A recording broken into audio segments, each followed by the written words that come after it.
I'm here with Dyron Darty. My name is Daniel McCoy, editorial director for Renew.org, and Dyron, who's a professor of world religions at Pepperdine University. Um, Dyron, let me think of a good question to ask you to kind of introduce people to you. What would you say is the weirdest thing about living in Malibu, California? Strangest thing about living in Malibu? I would say in Malibu, I would say that, I mean, so many really wealthy people live here. Anything from like, Saudi princes will have a house here, or extremely wealthy businessmen and women in America will have a place here, or famous movie stars. You see them, you'll see them walking around at the store or whatever. So it's just such an elite place. And then you have Pepperdine, which Pepperdine, we're considered kind of the hood of the college professors are considered kind of the hood of Malibu. I mean, I say that in jest because Malibu is a wonderful place. It's one of the Pepperdine is a wonderful place. It's one of the most beautiful college campuses in America. But it is kind of a surreal world. Like you going out to eat. I mean, you could easily pay $100 a plate, depending on the restaurants. Mhm. So if you're going to do like me, like I'm going to go, actually tonight, my wife and I are going to go to, we're going to drive about 10 miles from here to go eat supper. We're going to actually have supper with a Sikh family. So that'll be fun. But you kind of have to leave Malibu unless you're going to eat at McDonald's, which we often do. But you kind of have to leave Malibu to get into kind of the normal world, unless you want to pay, $350 for a pair of blue jeans. So it's Wow. this false reality, because the incomes are so high for the people that live off campus. Mhm. On campus, you get a lot of normal professors. I don't want to say blue collar, but you get kind of more ordinary average people, teachers, people that teach and research for a living. But yeah, that's been kind of funny to watch for the last 18. Yeah, that's fascinating. What I want to know is there a Walmart in Malibu? Oh no. Yeah. Okay. Yeah, you got to go a I long. wouldn't like that at all. I know it. I know it. That's been because everyone needs a Walmart. Now I'm thankful that Jeff Bezos came into the world and gave us Amazon, because Yeah. instead of Walmart, we just order everything, even gum from Amazon, Wow. because I don't want to pay Malibu prices for a stick of gum. So we're talking about Scientology in this conversation. We're going to have a conversation with Scientologist Susanna Johansson, who's Director of Public Affairs for the Church of Scientology in Western United States. And so Dyron, what is Scientology? How would you summarize it for us in a way that we can kind of go into this conversation with some background knowledge of what this very recent religion, what it's all about? Yeah. Okay. So the thing about Scientology, that you can't disconnect it from the guy that created it. I don't want to say created it, because that sounds like, that it's not real outside of his mind, which a Scientologist would say, no, he didn't create it. He just kind of discovered it. So he was a famous science fiction writer. He pumped out books like in the 1950s and 40s and 50s and 60s. He wrote a lot of kind of what they call pulp fiction, a lot of science fiction, just churned out books. He was a prolific writer. His name was L. Ron Hubbard. He's kind of a Renaissance man. He did a lot of different things. He was he was a shipman. He'd get out on ships, and he was in the military for a while. He was a writer. He's just kind of an interesting guy. I would encourage our viewers to go to a Scientology center, or you can tune in. Scientology has their own TV station. You can, catch a kind of an overview of L. Ron Hubbard's life, or just get on the internet and click around. But he was a really, really interesting fellow. But he wrote a book called Dianetics, which is basically a kind of a self-help book. So he lived from 1911 to 1986. So he died in the 1980s. But I would say his Dianetics is kind of a self-help guide, but it's not just self-help. It's one of the best-selling self-help books that's ever existed. So he published it in the 1950s. I can't remember the exact year, probably early 1950s, something like that. But his book sold like hotcakes. Now, one thing about L. Ron Hubbard that you kind of have to know, and it helps you gives you better context, is they don't believe that you should use drugs to overcome your mental problems. They basically believe that you need to overcome your mental problems through like counseling, but not just counseling with anybody, but with counseling through a Scientologist auditor. So a person that has been trained in Scientology to help you. But this whole system is the brainchild of L. Ron Hubbard. He wrote this book, Dianetics. Like I said, it sold a whole lot of copies. But then he defined kind of the metaphysical understanding of Scientology, which is basically that you are a thetan. All right, you're a thetan, which is basically like a soul. All right, you're a spiritual being, but you get stuck. You get stuck in sins, in addictions, in bad thinking, cyclical thinking. You get stuck in bad relationships. And so what you need is you need to get clear. And that's actually the word that they use, but that takes a long time to get clear. And so what you do is they have classes. You actually, early classes, maybe, you go and just talk with the auditor, with the person that's going to kind of walk you through it. They're going to hook you up to an e-meter. This is this meter that you're going to connect yourself to. And it shows like where you have stresses, where you have impediments that are stopping you from thinking clearly. So it's kind of like modern kind of pop psychology, but it gets pretty deep because they believe in reincarnation, that you've been around forever, and kind of like the Eastern religions believe in reincarnation. But what you want in Scientology is it's a belief system to help you in the here and now, to help you achieve clarity. And so you pay for classes. These are classes that you're just like you were going to pay a counselor. These are classes that are going to walk you through this, but you're not going to resort to medicine. In fact, L. Ron Hubbard had a big problem with the psychiatric field. And so you're going to see this in Scientology, and you'll see this like in, a lot of the movie stars who practice Scientology, which, by the way, Scientology, its epicenter is in LA and also in Florida. These are kind of the two epicenters, and out in the Caribbean. They have their church structure is based on a ship. Their high offices is based on a ship. I think it's called the Free Winds. But so LA and Florida, but LA really is kind of its epicenter. And so here in my backyard, there's lots of Scientology centers, and they're putting and they do lots of good in the community. They do after school programs. They help people get off of their addictions, but it's kind of a religion for the here and now, how to get past these impediments that you have, and you can get clear and remove the things that are causing you anxiety, causing you depression, causing you addiction. Scientology, very practical. It's dealing with that. Now, a lot of people say, well, isn't it deeper than that? Well, Scientology hasn't been around a long time. So it doesn't have these centuries and centuries, even millennia of history. So it's only been around since L. Ron Hubbard's life, which he really gets into this stuff in the 1950s. But anyway, there's a broad overview, and those are kind of the things that Scientology is trying to help you with. Yeah. So in terms of similarities to Christianity and differences from Christianity, when I think of the differences, I think we are within Christianity, we're very much not just seen as spirit beings.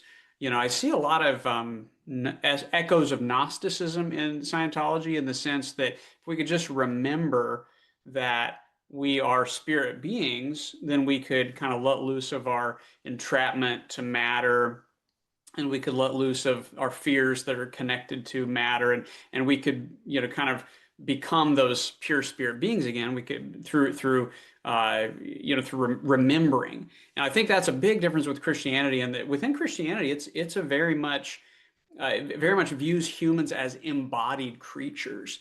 And yes, there will be a time when the body and the soul are separated at death, but that's not our final state. That's not a state of freedom and liberation. Rather, in the end, when Jesus returns, according to Christianity, we will be embodied. Yes, in an imperishable body, but a body nonetheless. In terms of similarities, there does seem to be a focus on how fear kind of does trap us, and how fear is something that we do need to not let dominate us. And I think, within Christianity, there are 365 different commands that all say, do not fear. And that needs to be something that we also recognize as being something we don't want to be dominated by. So, Dyron, what do you think? What is maybe a big similarity, a big difference with Scientology? Yeah, as far as similarity, I would say mental health. Um, Christians want to be mentally well. Jesus wanted people like Legion, let's say, people that are like really messed up, caught in sin, a cycle of sin, or people that are, demon possessed or whatever. Jesus wants them to be clear of all that stuff. He wants them to be mentally whole, mentally healthy. Jesus is, a great medicine, we could say, the balm of Gilead.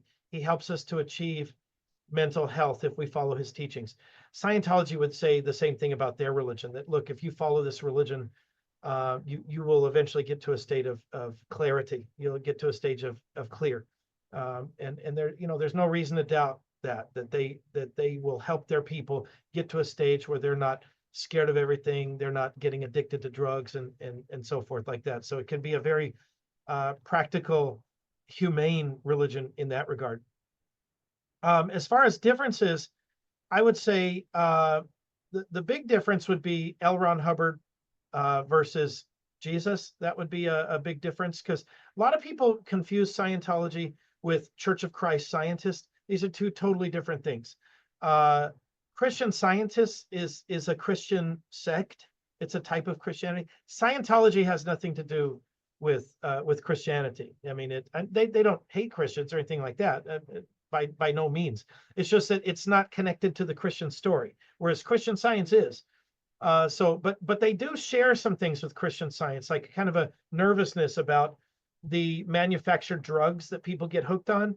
Both Mary Baker Eddy from Christian Science and L. Ron Hubbard kind of had similar experiences, that they said, you get into that drug world where you're taking pills for this, you take medicine for that, anything mental health you take medicine for. They would say, no, stop that. In fact, some Pentecostal Christians and so forth would say, very similar things. That say, don't go down that rabbit hole of looking for the next great drug. Just rely on Jesus Christ. And another thing I think is different about Scientology and Christianity, Scientologists don't believe that they are the only way. They, you can be a Christian or a Buddhist or a Jew and still be a Scientologist. So it's very practical. So you can connect it to your faith. You can be a practitioner of Scientology while you're a Muslim, theoretically. Now, I don't think that's not going to be common, but that's what they say. That's what Scientologists say. Christians, of course, would say, no, I mean, Jesus is the way, the truth, and the life. And maybe if Dianetics, written by L. Ron Hubbard, maybe if that has some, interesting things, that's fine. There's nothing against Christians reading self-help, but you don't need to become a member of Scientology in order to be a Christian. To be a Christian, it's Jesus. That's all you need. So that openness to other religions that goes on in Scientology, I don't think that Christians would have that same sort of pluralism approach. Well, welcome. My name is Daniel McCoy, editorial director with renew.org, here with Dyron Doherty of Pepperdine University. And we're here with Susanna Kane of the Church of Scientology. Susanna, can you kind of give a greeting and kind of give what you do at the church there? Absolutely. So, hello. Yeah, my name is Susanna. I have worked for Church Scientology for 27 years. And I have worked in our public affairs office for like the past 15 years. I started working for a church in Copenhagen, Denmark, and I've been in Los Angeles for the past 20 years. I love working in public relations because it gives me a huge opportunity to keep interacting with the entire community around me. Very much so engaging in interfaith dialogue. And engaging in interfaith dialogue has always been something very important to me because it brings everybody of faith, much closer together. One thing, And Susanna, one thing I love about Scientology is they know where to live. So Copenhagen, and of course, that's a beautiful city. I've been there. And then Los Angeles and Florida, California and Florida. It seems like Scientologists have very good taste in where to live. Yeah, I don't know how that happened. It was a lot of our international administration, came to Los Angeles. I think like in the 70s, and it just became like that because of course in Los Angeles is such an important city and it's on the crossroads of the world, and in even much so on the crossroads of the world for interfaith. And what I keep hearing of people from other faith is that we on the West Coast are way more into that than on the East Coast, actually. I have never experienced any other thing, so I just know how it is here. Yeah, yeah. Well, speaking of interfaith, so you are a member of the Church of Scientology and work within that orbit. And I've done a lot with Scientology over the years. And of course, we share some mutual friends. And then whenever I'm abroad in my conferences, I always seem to run into Scientologists and I always establish good friendships with them. I have found them to be some of the kindest people. I've always been treated very, very good by Scientology folks, and I count some of them as friends. Now, sometimes whenever I speak about, so I teach world religions, Susanna, and sometimes whenever I teach about world religions, people have misconceptions about Scientology. Either they think that it's sometimes they'll confuse it with Church of Christ Scientists. You've probably heard that confusion, or they'll think of it as some scientific thing, from like the natural sciences. But it's different. It's unique. Could you tell us some of the misconceptions about Scientology that you've encountered over the years? Yeah, I mean, the word Scientology means study of knowledge, right? So science, the Latin word scio for knowledge, and then you have logos, study of. Yeah, so some people confuse it with Christian Science. I think it is just simply like how it sounds, and that is that.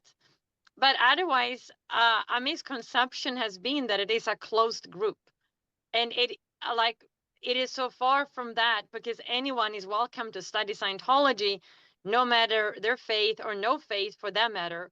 Scientology is, the best way to describe it, it is all denominational. Because we don't have a dogmatic viewpoint on God, and it allows a person to keep their own understanding of God in any way they wish. But Scientology is more like a path of knowledge to find out what is true for you. And we study a lot in the church. And those scriptures and everything we study and on Hubbard's books and our course rooms, it is available to anyone. And the books are available in libraries. So it is definitely not a closed group. Great. And whenever you have traveled and interacted with like you're involved in the interfaith kind of movement, we could say, do you encounter any misconceptions that you just think, how in the world did you get that? Have maybe frustrating misconceptions that people have had that you've encountered over the years? Has that kind of thing ever, like, here we go again? I mean, probably to some extent, but for me, it is so easy to handle. Okay. And it is so easy to handle with two-way conversation. It's very funny. In one of the courses that you do in Scientology, actually there are numerous courses on personal interaction and communication between people. Like there was a subject that Scientology founder Ellen Hubbard studied tremendously, and that subject was originally to help people that are doing Scientology counseling, so they would be very good communicators. So now these communication courses are then done by anyone, and you do the courses, and it's extremely fascinating because you do the course and you do drills on two-way communication, and you learn how to face any communication without feeling uncomfortable. So it is incredible tool in public relations and in public speaking. Of course, like I said, it was developed for people that were doing one-on-one personal counseling to make them very good communicators. But it's those communication courses that I use in my line of work. And So I don't have any issue personally in dealing with people's questions about my faith. What I do take an issue with can be people that, are very narrow-minded in their ways. And I want to say, I think anyone of faith have, experienced that. People, they can ask, silly questions just because they haven't looked for themselves. And that is one thing that I find is that, you know, as a generality, and it's not everybody are that way, but like people take to mainstream media and adopt a viewpoint without even exploring the subject on their own. Yeah. Is And there? Oh, go ahead. I'm sorry. yeah, no, go ahead. Well, I was wondering, is there maybe a concept within Scientology that people have trouble understanding? One that in particular people have a difficulty wrapping their minds around? The one main thing that is being that it is a closed group and that is not open for everyone. Like the thing that it's a closed knit group, or it's a closed group not available for any outsider.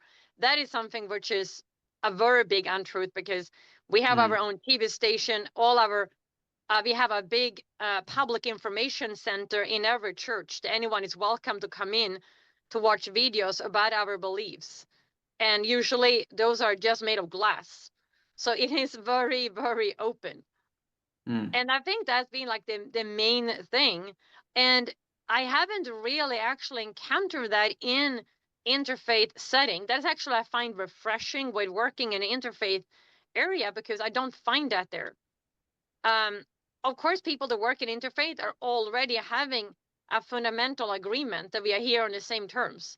So that makes it very easy. I work with, I do tours with university students, or just generally people that I encounter anywhere in my line of work, just in Los Angeles. So there's more with that. What I would say that question comes up. Have you met with some of my students before, Susanna? I don't know if I did. I have met the students of other universities, but I Okay. know they can. I just don't think I interacted with them personally. But yeah, touring university students is like, I love it. It's like a hobby to me. It is just so much fun, because they always throw questions at you and you have to answer them. And they are always very inquisitive and very wanting to know. Well, I usually reach out to Janet, but it's good to have someone, because Janet's a very busy lady. So sometimes she's has, directed me to somebody else. And so Mm-hmm. it's good to have your name, especially knowing that you enjoy that. But I Yeah. often send students to Scientology centers, and they do interviews and walk around and look at the different, different things. Mm-hmm. Susanna, one thing that you talked about when you talked about closed group, that I have quite a bit to say about that, and that is the concept of a cult. Mm-hmm. I mean, you well know, you've probably heard that term a lot. Basically, that term has lost its usage in the professional academic world, because we've come to see that cult is basically, it's not a thing. I mean, cult is a judgment. Whenever somebody says, because I mean, even as a Christian, I've been accused of being in a cult. People say, "Oh, you're part of a Christian church. You're in a cult." And I know people have been very harmful to Scientology, and just lots of religions. People will say, "So you're in a cult." And I want to hear your thoughts on this, but it's very damaging to do that, because when you say somebody's a member of a cult, you're basically just saying you don't like what they believe, because Exactly. cult doesn't really have a meaning. It's just you're in a group that I don't like. That is exactly what that is exactly. It is like a semantics, and Yeah, it has changed the meaning of the word. Like, yeah, I don't think anyone would ever use that on themselves, because it just means exactly like you said, you're part of something that I don't like, full stop. yeah, yeah, But that goes back to what I talked about. They don't even know what they don't like about it, because they haven't looked at it themselves. yeah. And Well, yeah, go ahead, Susanna. that is, I mean, it is, I don't know, like religion has been an area of persecution for like things since it has been around. And I don't know how to like, I don't know, it's kind of strange that that is how it goes. But the way I look at it is that, okay, Scientology is a very young religion. We've only been around since the 1950s. And if you look at the world around us, like, cultures change very slowly. It Yeah. took, I know, hundreds of years for, like, the early Christians were being persecuted. It took hundreds of years for America to realize that slavery wasn't correct and could be addressed. And I always think of that first doctor in Hungary that said that you have to wash your hands before you help a woman give birth. I think his name was Semmelweis. Saved so many lives. And he saved so many lives. Before, dying in childbirth was a very common thing. Yeah. And they laughed at him. Yeah. And that was just, for us, that would be like outrageous, something like that today. Anyway, so it was just an example of like how ideas had to be fought for. Well, And and I'll a just lot say, of, yeah. And so when somebody says it's a cult, like, they don't even know what they talk about because well, they haven't looked at it themselves. exactly. Yeah. Yeah. And I will say for our viewers that what we say in academia nowadays is we say new religious movements, because Perfect. there's no judgment there. And usually it means, the last couple hundred years or something. It hasn't been around a long, long time. Religious meaning there's religious aspects, and a movement it's something that stayed together, and they're staying together over time. So that's kind of a nonpartisan, non-judgmental way. And by the way, your colleague that we talked about earlier, Susanna, she and I, we meet at conferences that have to do with new religious movements.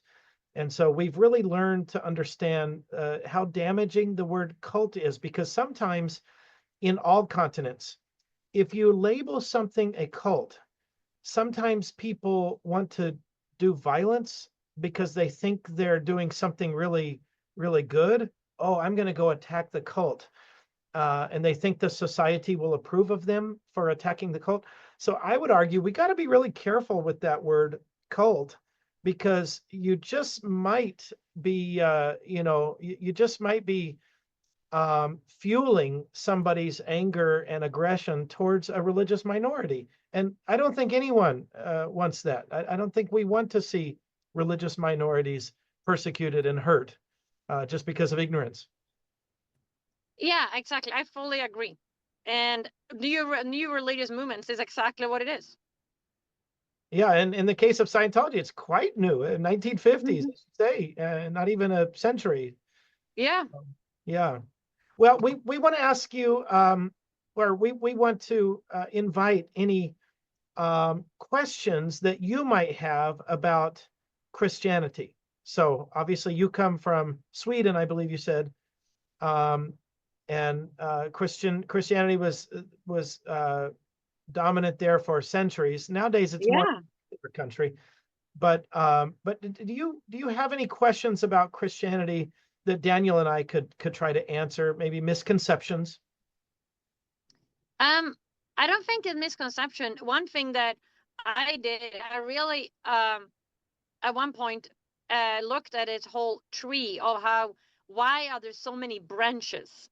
And I knew a Christian scholar who even emailed me a tree of how it started and all the different branches of Christianity.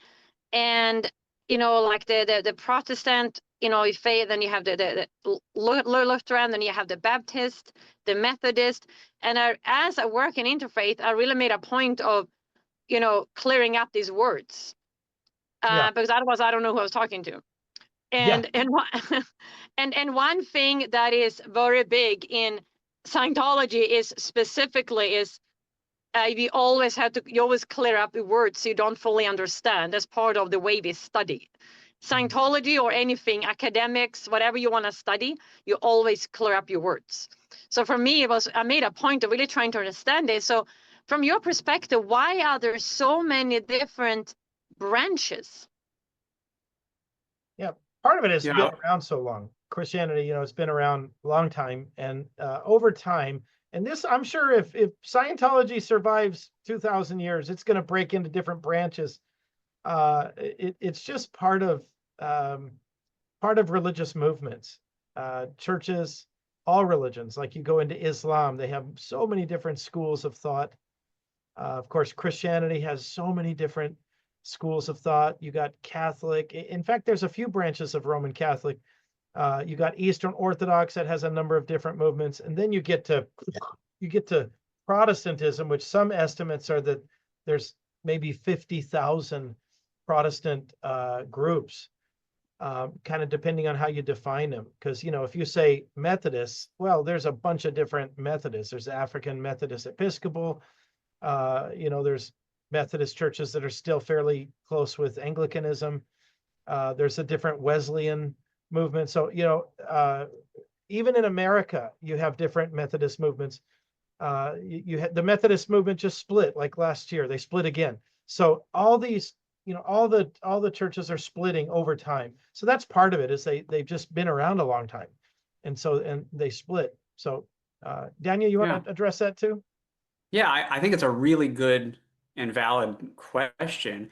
And I think that part of the answer is geographical and historical in terms of the biggest splits within the church have taken place because, you know, the church in Rome grows in prominence, and then the church in Constantinople grows in prominence. And then those churches kind of get integrated into the local culture, they get integrated into the local politics, and suddenly you've got some real power struggles there, resulting in a schism in, you know, about 1,000 years into it. And so I think part of it is geographical. I think part of it is also just a matter of the Bible is a very big book, and a lot of teachings within Christianity, and a lot of different facets within Christianity. And you do have this branch of Christianity that really makes this part of Christianity, this is kind of their thing. And then another branch says, well, actually, this is the most important thing. And ideally, the churches would try to be able to focus on all these things. But I do think that different churches often sees different facets of Christianity and make that their main thing. And I think that really does explain why a lot of different branches have emerged. But I would say it's unfortunate. But I also think that there is something beautiful in that Christianity can go into any type of culture, and like, you know, yeast in bread, you know, it can in the dough, it can kind of infiltrate and bring about good things in that culture on the basis of the belief in Jesus. Yeah, so but it's a very good question. And I would say it's a valid critique of Christianity. Yeah. Well, one thing which I know is from having done a lot of disaster response work in the LA fires, like the majority of the groups that were coming out to do any assistance and that were faith-based. And that was just so refreshing to see, because that's how we came out as volunteer ministers of the Church Scientology. And we met so many other groups, many different Christian denominations that were all out there doing something to help. And whatever it was. And that was just, for me, that is a very perfect example of religious life. Mm-hmm. So, yeah, so I just want to, you know, again, just bring that up. That's what we need to, just keep doing that. And otherwise, I really don't have any other questions. I feel like it's just a basis of working on an interfaith basis and collaborating whenever we can is the most important. That is like the predominant factor. Susanna, I want to ask you, and you don't, I mean, this is kind of personal, so you don't have to answer this, but you were in Sweden, which is a famously Protestant place. What was your view of Christianity as you were growing up? Was it already kind of fading, or was it still strong? I mean, I'd love to hear kind of what you saw before you migrated to the US. Oh, yeah. I mean, yes and no. It is kind of interesting, because when I came to America, I was so impressed with how many different types of houses of worship I would find everywhere. It was really cool. Growing up, I loved the Christian churches. We always, because it was a tradition, and it was part of Swedish history. And I'm a total history buff, Oh, and I good. love Swedish culture. So so I love the churches. They were like very peaceful places and beautiful inside, and a lot of them were very old. And every village had a church. And so every year, every school year, when it was like before Christmas, we always had a gathering in the church. And every year when we ended the school for summer, we always had a gathering in the church. And it didn't, like, nobody questioned it. It wasn't like, oh, I'm not going to go because I'm not Christian. Oh, I'm not going to go because of that. It was just what we all did. And it was a beautiful tradition. And it was like no challenge on that. We just did it, but that's what you do in school. Hmm. And it was just lovely. The churches were very nice. The priests were very nice. And it was just an opportunity for the whole school to gather, because we didn't really have another gathering place for all the students at the same time. Yeah, And it was just culturally, that's where you gathered in Sweden. You went to the church. naturally, absolutely. So for me, it was just a beautiful part of Swedish tradition. I'm going to have to give a shameless plug here, and I don't mean to do this, Daniel, but I have to right now. So I have a book that just came out. It's called Christ and Culture: A Global Perspective. And what I do in that book is I look at Christianity in 7 or 8 chapters, but each chapter is about Christianity in a particular culture. And so I use seven cities. One of my cities is Stockholm. Oh, really? Yeah, That's so where I'm from. I kind of talk about what's happened because my wife and I took a trip there. Janet was there, I believe so. But Yeah.